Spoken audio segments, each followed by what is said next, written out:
There are two things the New York Giants must do if they're to beat the San Francisco 49ers. I'll tell you what they are coming up next on the Locked On Giants podcast.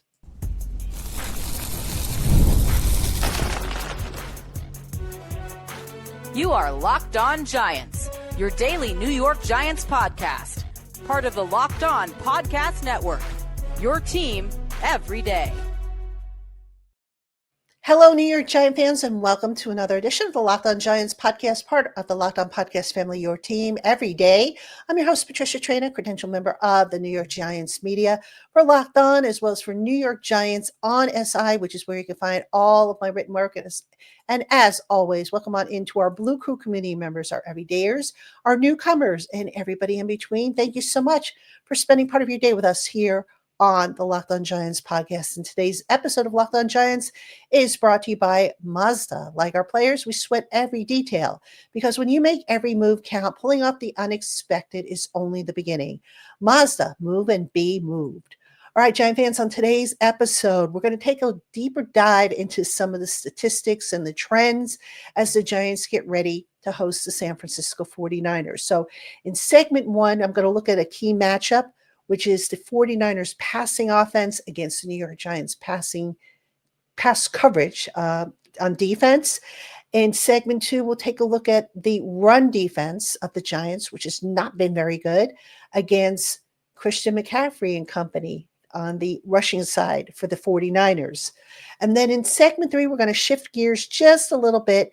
The trade deadline is next Tuesday. So what we're going to do is I've got 5 names for the Giants that have been linked to possible trades. I'm going to tell you realistically whether I think they're going to be moved or not. So that is what we've got planned for you today. As always, welcome on in. Let's get into it. Okay, now, if you were to ask me what's my number one concern about this weekend's game, hands down, it's the 49ers passing offense against the Giants coverage unit.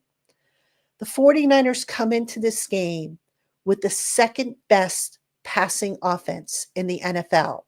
They are averaging 259.3 yards per game. The Giants passing defense, on the other hand, is ranked 24th in the league. They are allowing opponents an average of 233.5 yards per game. All right, so not a favorable matchup, but let's dive a little deeper into that. All right, we're going to take a look at the 49ers and how they have fared against man coverage, which the Giants really don't play a whole lot of, and zone. Okay, so the 49ers against zone coverage, according to True Media, are averaging 290 yards per game.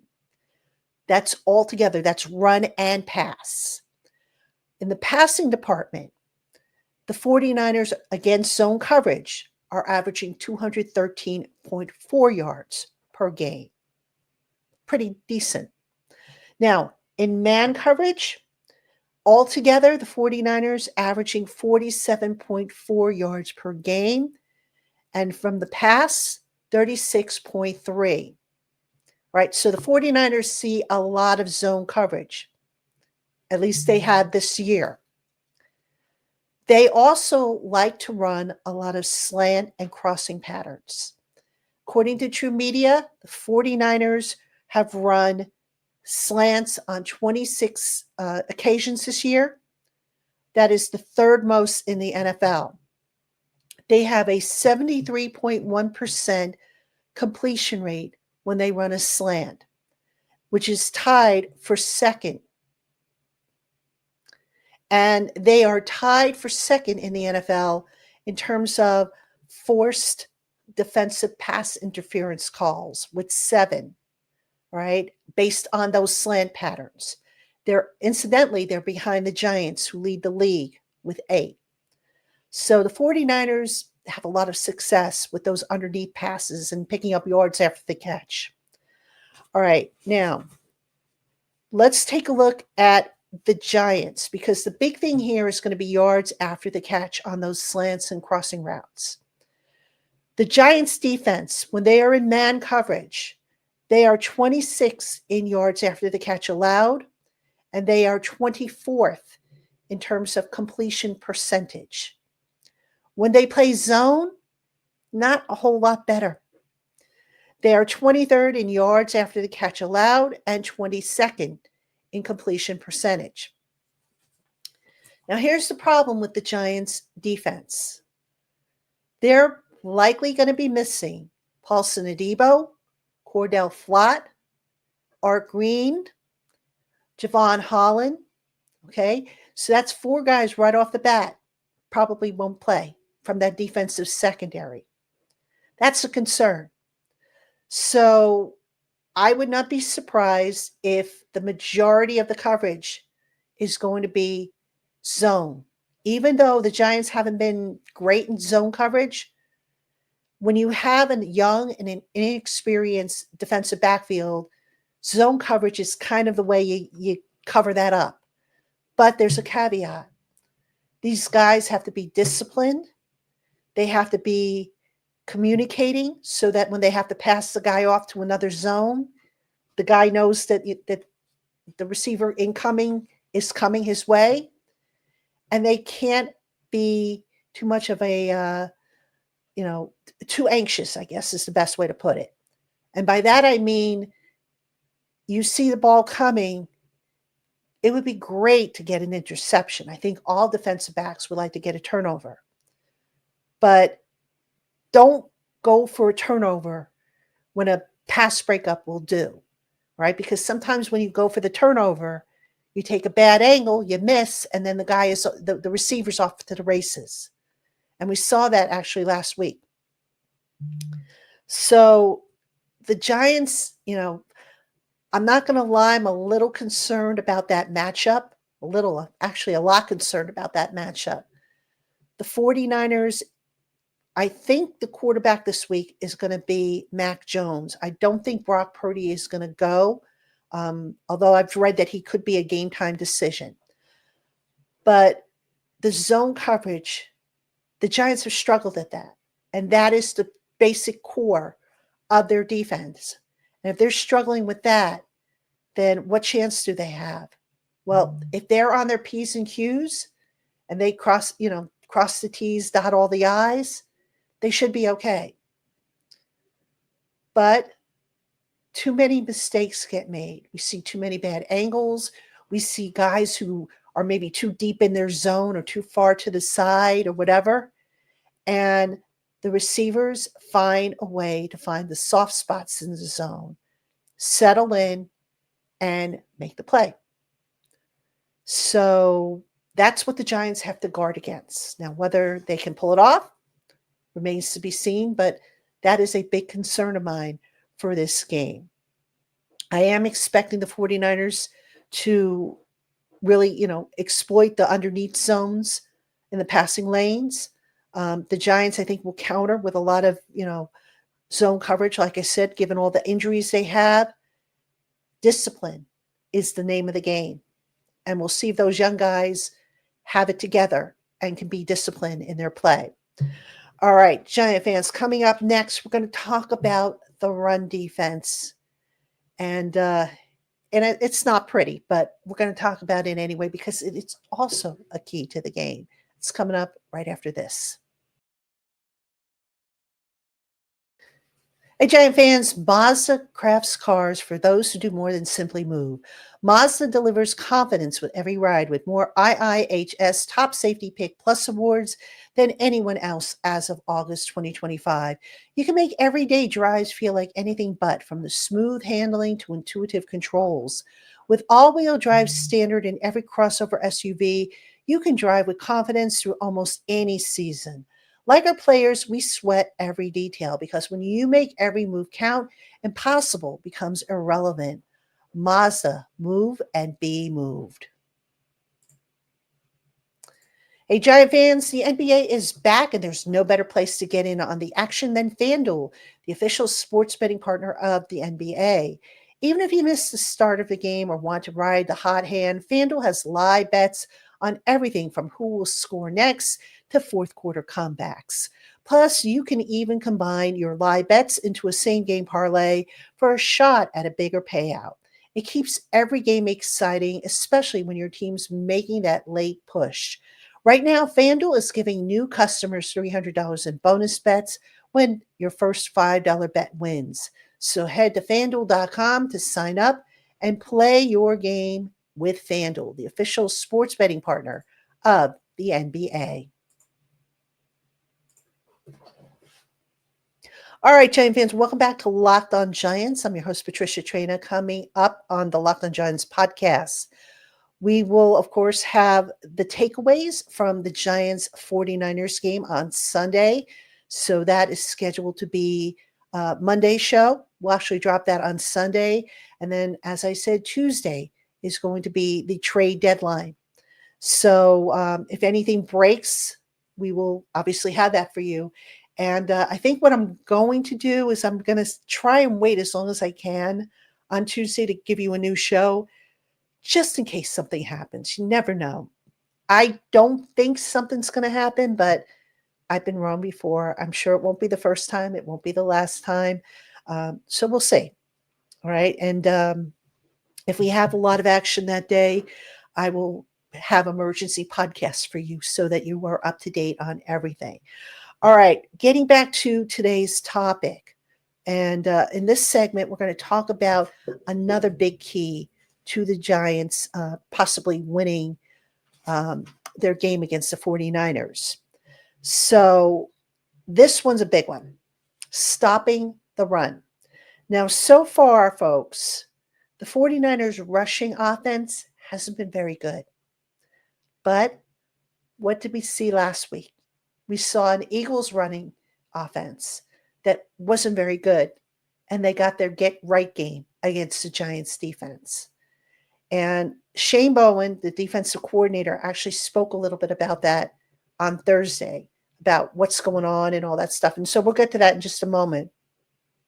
But the big thing that I saw against the Eagles that you cannot have happen against anybody, but certainly not against Christian McCaffrey, is you've got to wrap this guy up. You cannot ankle tackle him, arm tackle him.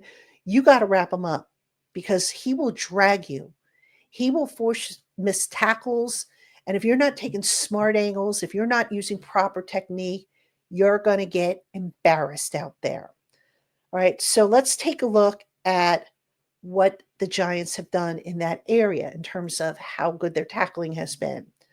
According to Pro Football Focus, the Giants have a total of 62 missed tackles this year.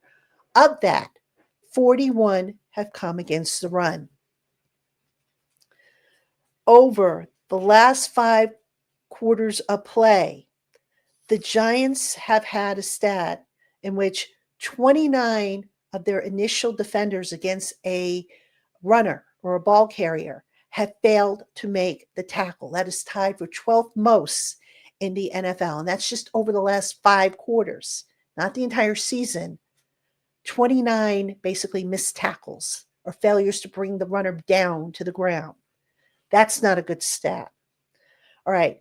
Last week against the Eagles, Saquon Barkley and Tank Bigsby forced 22 of the Eagles' 28 missed tackles against the Giants.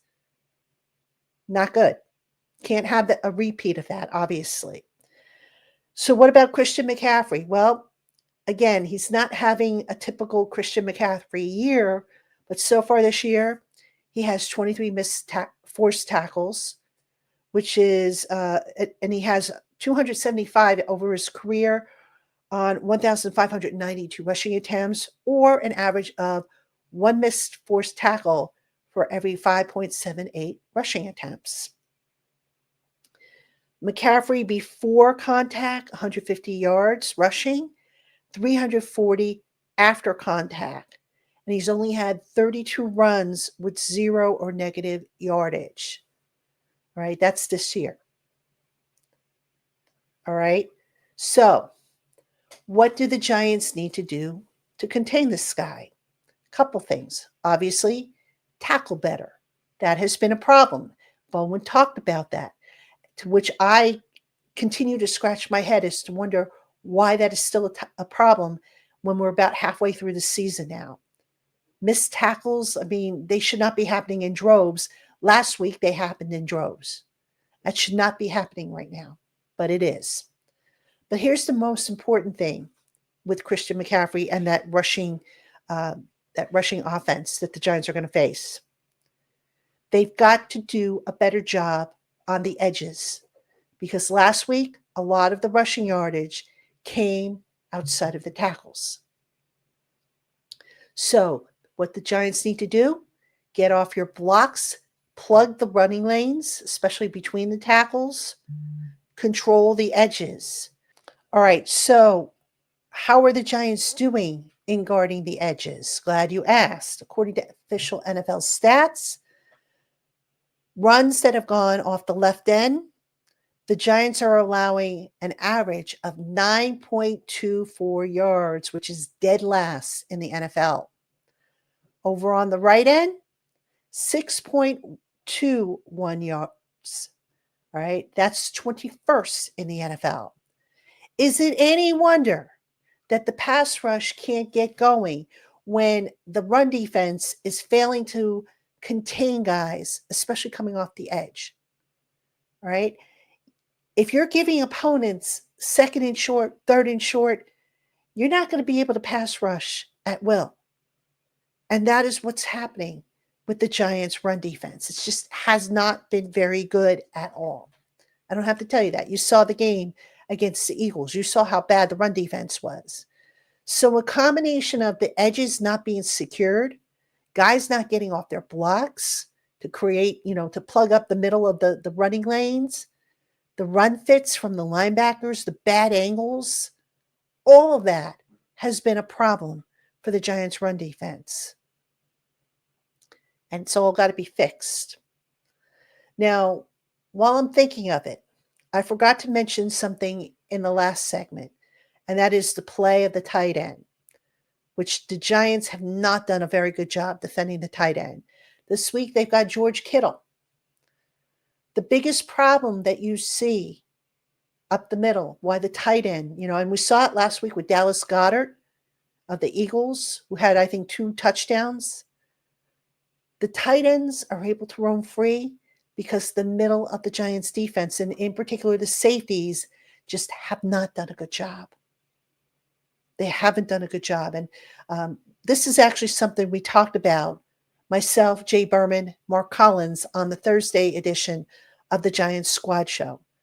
The middle of the defense has been atrocious in covering the tight ends. So all of these things need to be plugged up. It's a tall order. Are the Giants going to just say, you know what, we'll sacrifice one to stop the other? I don't know what the plan is. What I am most concerned about and dismayed over is that how Bowen sat there and said the fundamentals still need to be cleaned up. At this point in the season, folks, I don't want to hear it. I mean, if your fundamentals are in mid-season form by now, then heaven help us all. And that's where we're at with this Giants team. Now, that being said, never say never. The 49ers, as I said on the crossover show, they have alternated between win, loss, win, loss, win, loss. So according to the cycle, they're due for a win. The Giants, on the other hand, they've won their last 2 at home. So let's hope a little bit of home cooking continues for the New York Giants. All right, Giant fans, coming up next, we're going to take a look at some final thoughts at the upcoming trade deadline. I've got 5 guys who have been mentioned often as potential trade candidates. We'll talk about whether it's fact or fiction. Today's episode of Locked on Giants is brought to you by our friends over at Rougiette. Let's be real. Making excuses doesn't solve anything. We've all heard it before. It's just stress. I'm tired. It happens to everyone sometimes. But when it comes to performance, sometimes your body just needs a little extra support. And that's where Rougiette comes in. Rougiette.com offers fast-acting, doctor-prescribed treatments for ED designed to help you stop making excuses and start making moves. Rougiette makes it so easy to get started. Just connect with a board-certified doctor 100% online, no awkward waiting rooms, and no in-person appointments. If prescribed, your treatment shipped discreetly straight to your door. So visit rugiet.com/LockedOnNFL to get 15% off of your first order. That's rugiet.com/LockedOnNFL. And don't forget to use that promo code LockedOnNFL so that they know that we sent you. Rougiette. Stop making excuses and start making moves. All right, Giant fans, welcome back to Locked On Giants. I'm your host, Patricia Traina. In this segment, some final thoughts as the NFL trade deadline approaches. Now, there have been 5 guys whose name keep coming up in terms of trade possibilities with the Giants. I'm going to go through each one and tell you if I think it's a realistic scenario that they get moved or if not. All right, so let's start with quarterback Russell Wilson. Now, Russell Wilson, as we know, has been demoted to quarterback 2. He's on a 1-year deal. He is not going to be here next year. All right, next year, Jameis Winston will become quarterback 2. So people say, okay, you know what? Move him. Move him to the Vikings, who have injuries at quarterback. Move him down to Tennessee. Maybe he can, mentor their young quarterback, Cam Ward. Move him down to New Orleans, who just switched to Tyler Shuck from Spencer Rattler. Folks, if you're going to move Russell Wilson, I think the best chance you have is to move him to a team where he can maybe start right away. Because if you're just moving him to a team to be like a mentor for a young quarterback, you might as well keep him. Because that's what he's doing now with Jackson Dart. And it's working well. You're not going to save a whole lot in terms of cap space if you move Russell Wilson. So as tempting as it might be to say, move him to a team, I don't think the Giants do it. I don't think it makes a whole lot of sense. And especially, what could they possibly get? Like a 7th round pick at this point? I don't think a team's going to be willing to do that unless they're desperate for a starter. Then maybe we're talking something a little different, but I don't think the Giants will make that move. Evan Neal. Now, this is a guy who the Giants can save a little bit of cash if they move him. He is clearly not in their plans, but here's the question that you have to ask yourself. The Giants can convert him into a guard to where he could beat out Greg Van Roten. What team is going to want him having really no film on Evan Neal except for what he did in the preseason playing guard? I don't think a team is going to give up a draft pick in that scenario. I think if anything, they wait till free agency, and that's when they, take their chance. Sign him to a low-cost deal, see if he can cut it. If he can, great. If he can't, then see ya. So I do not think Evan Neal will get moved, although if they can move him, I'm all for it.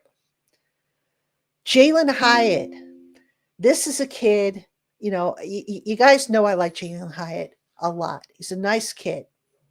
But this is a young man who desperately needs a fresh start, right? The fact that he was a healthy scratch last week against the Eagles was all you needed to know, that this coaching staff, for whatever reason, has given up on him, despite what they say.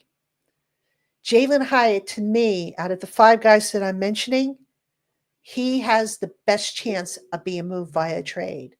Now, what can you get for him? He's not really proven, so probably not a whole lot. If you're Joe Shane, maybe you look for a 6th. Maybe you have to settle for a 7th, but we all know, as we saw last year, Joe Shane doesn't like to settle. He tends to overprice his players. So, gut feeling here, even though I think Hyatt has the best chance of being moved, I don't think he's going to get moved because I have a feeling they're going to think, they're going to want a high price for him that they're just not going to get, given that this kid basically, all he brings to the table so far is he's a fast runner, yes, but he's not a very physical receiver. He's not a good downfield blocker. His contested catch rate is not very good. If you want a speedster, great, but I think teams are going to probably want a little bit more in order to pony up, a premium draft pick of any sort. Okay, next, Kayvon Thibodeau. Now, I spoke earlier in the week about Kayvon Thibodeau. I can see the logic for wanting to move him, but realistically speaking, folks, I don't see it happening. All right, here's why I don't see it happening, for a couple reasons. Number one, he's still young. He's playing pretty good ball, all things considered. And why would you poke a hole in a unit that is now a strength? People will say, well, they drafted Abdul Carter 3rd overall. Okay, great. They've got 3 first-round draft picks on their edges. Why would you want to get rid of one of them? Especially since they're all young. The Giants have picked up the 5th-year option on Thibodeau's contract. After that, they can use the franchise tag on him for 2 years in a row if they so choose. So really, they're in the driver's seat when it comes to Kayvon Thibodeau, who I'm sure is going to want to get paid at some point. And I think he will get paid at some point. Whether he gets paid what he's looking for, that's another story.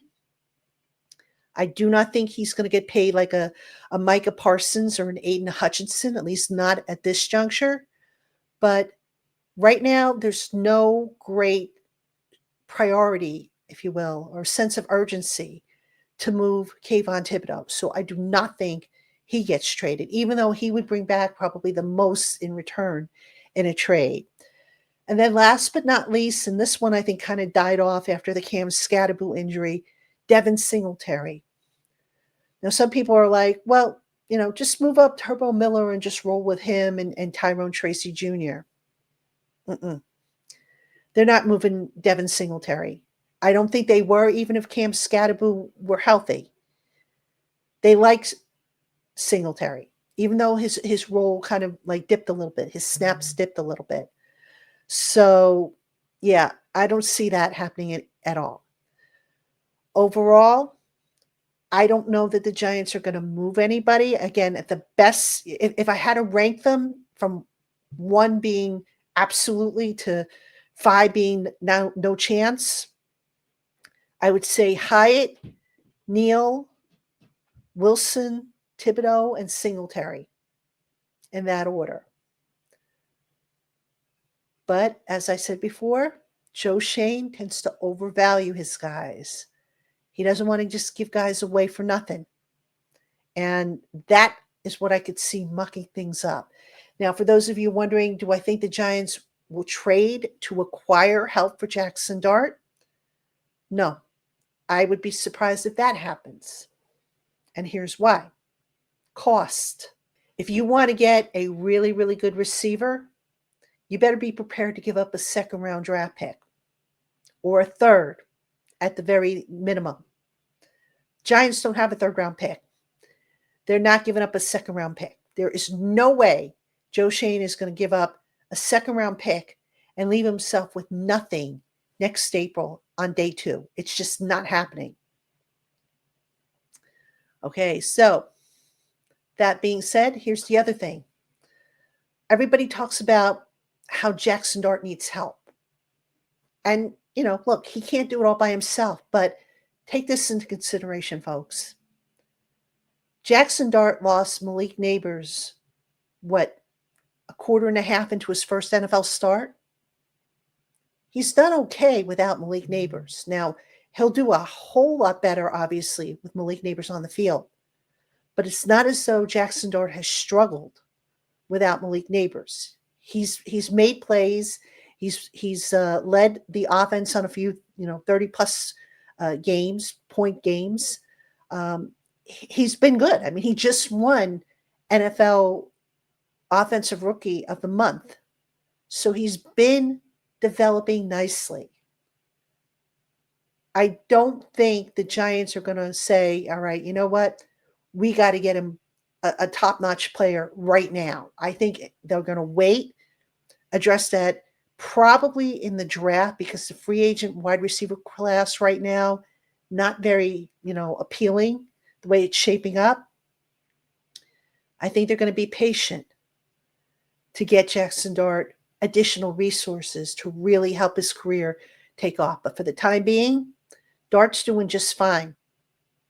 So that's how I see it. But of course, we'll see if the Giants agree, because as I say so often, the Giants don't see their needs the way you and I see them. So we will see what they end up doing. And of course, if anything breaks, I will have for you a podcast as soon as humanly possible. All right, Giant fans, that's going to do it for this edition of Locked On Giants. As always, thank you for spending part of your day with us here on the Locked On Giants podcast. For your next listen, get a double dose of the Locked On NFL podcast with Tyler the Madman Rowland, who gives you a shot of espresso to start your football day, and Tony Wiggins, who takes you into the barbershop for the smoothest breakdowns to end the day. Find Locked On NFL on YouTube or wherever you listen to your podcasts. All right, Giant fans, have a great weekend. I'll see you Sunday night with a recap and takeaways of the Giants and San Francisco 49ers game.